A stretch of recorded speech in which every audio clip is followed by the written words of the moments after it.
मुझे लगता है कि पढ़ाई से ज़्यादा जो क्रिएटिविटी होती है वो बच्चों के लिए ज़्यादा इम्पोर्टेंट होता है, क्योंकि जब बच्चे पढ़ने से ज़्यादा बाकी चीज़ों में इन्वॉल्व होते हैं, उनको वो एनालिटिकली सोचते हैं कि कौन सी चीज़ें कहाँ यूज़ की जाए, कहाँ ना यूज़ की जाए, और वो बहुत तरह के थॉट्स को प्रिपेयर करते हैं अपने माइंड में। तो उनका जो माइंड होता है उस वक़्त बहुत ज़्यादा शार्प होता है। तो ज़रूरी नहीं कि हमेशा सारे बच्चों का इंटरेस्ट सिर्फ़ एक सब्जेक्ट में हो या सब्जेक्ट्स में हो। और इसी तरह मैं यही मानती हूँ कि जब जैसे ज़्यादा से ज़्यादा बच्चे अगर एक्टिविटीज़ में इन्वॉल्व होंगे, तो उनकी जो लर्निंग है वो बहुत ज़्यादा बूस्ट होगी। वो सिर्फ़ एक सब्जेक्ट के लिए नहीं, सारे सब्जेक्ट के लिए, क्योंकि वहाँ बच्चे अपने दिमाग का बहुत ही ज़्यादा यूज़ करना सीखते हैं और वो एनालिटिकली माइंड का यूज़ करते हैं। जो हम एक तरह से कह सकते हैं वो ओपन बॉक्स की तरह होता है, जहाँ पर अलग-अलग टाइप की चीज़ें उनको सोचने को मिलती है, और वो कोशिश करते हैं कि वो उन थिंकिंग को, उन क्रिएटिव आइडियाज़ को वो कहाँ यूज़ कर सकें। तो इसी तरह क्लास में, स्कूल में मैंने अपने एक थीम रखा कि क्यों ना हम बच्चों को कुछ नेचर से जोड़ने की कोशिश करते हैं।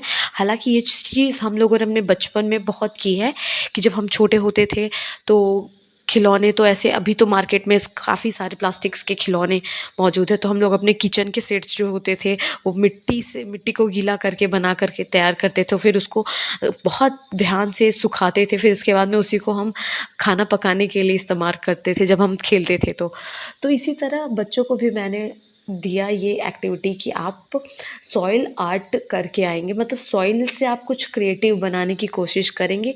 तो यहाँ सारे बच्चे कुछ न कुछ अपने-अपने लेवल पे, सारे क्लासेस के बच्चों ने कोशिश की है। और हालाँकि ये जो मैंने दिया था टॉपिक इन लोगों को, वो दिया था मैंने दिवाली के टाइम में, तो बहुत सारे बच्चे इसमें से गणेश जी, लक्ष्मी जी, या दिया, या फिर शिवलिंग भगवान की, बहुत सारी चीज़ों को बनाया इन्होंने।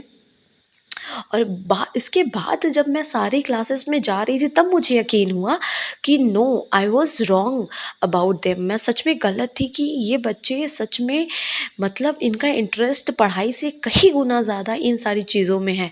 लेकिन बस इनको वो मौका मिलना चाहिए कि ये सारी चीज़ें वो कर सकें, क्योंकि क्लासेस के ड्यूरिंग कॉपी कंप्लीट करना, सब्जेक्ट रिवीजन करना, एग्ज़ाम्स, ये सारे बर्डन्स बच्चों के ऊपर होते हैं, जिनकी वजह से वो उनकी जो इनर क्रिएटिविटी, इनर स्किल्स होती हैं, वो धीरे-धीरे कहीं न कहीं दब जाती है या ख़त्म हो जाती है, जो कहीं न कहीं वो कभी सोचते होंगे करने के लिए। तो ऐसे तो बचपन में हम लोगों ने बहुत सारे ऐसे अपने स्कूल टाइम में किया है, बट नाउ टाइम्स ये सिर्फ़ टीचर्स की रिस्पॉन्सिबिलिटी नहीं होती है कि वो बच्चों को ज़्यादा से ज़्यादा इन चीज़ों पे ध्यान दें। इस ज़्यादा से ज़्यादा जो गार्जियन होते हैं, पेरेंट्स होते हैं, उनकी भी ये रिस्पॉन्सिबिलिटी होती है कि बच्चों को पढ़ाई से के साथ-साथ इन सारी चीज़ों को भी ट्राई करने का मौका दें। लेकिन क्या होता है कि घर में अगर बच्चे ने कहीं से कोई चीज़ तोड़ दी, उसको वहीं मार पड़नी शुरू हो जाती है। तो आप बच्चों को थोड़ी-सी रियायत दें कि वो खुद से ट्राई करे, खुद से कुछ बनाए और उसको जोड़े। क्योंकि बच्चे जब ऐसा करते हैं तो बहुत सारी चीज़ें वो एक साथ सीखते हैं। सिर्फ़ कॉपी भरना, और उस कॉपी को भरने के अलावा वो, हमें पता भी नहीं रहता कि जो कॉपी हमने 2-2 3-3 दिन जग करके भरी हुई होती है, नोट कॉपी, वो अगले सेशन में कहाँ गई होती है। तो ये जो हमारी स्किल रहती है, ये हमारे साथ रहती हैं। तो हमारे बच्चे बहुत ज़्यादा यहाँ पे क्रिएटिव, जब सारे क्लासेस में जब मैं जा रही थी, तो मुझे ये आइडिया लगा कि कितना क्रिएटिवनेस है इन लोगों के अंदर। और काफ़ी सारे बच्चों ने तो मुझे अपने-अपने जो क्राफ्ट बनाए थे, वो मुझे गिफ्ट भी किए। तो ये देख कर के मुझे बहुत अच्छा लगा कि एट लीस्ट आई ट्राइड।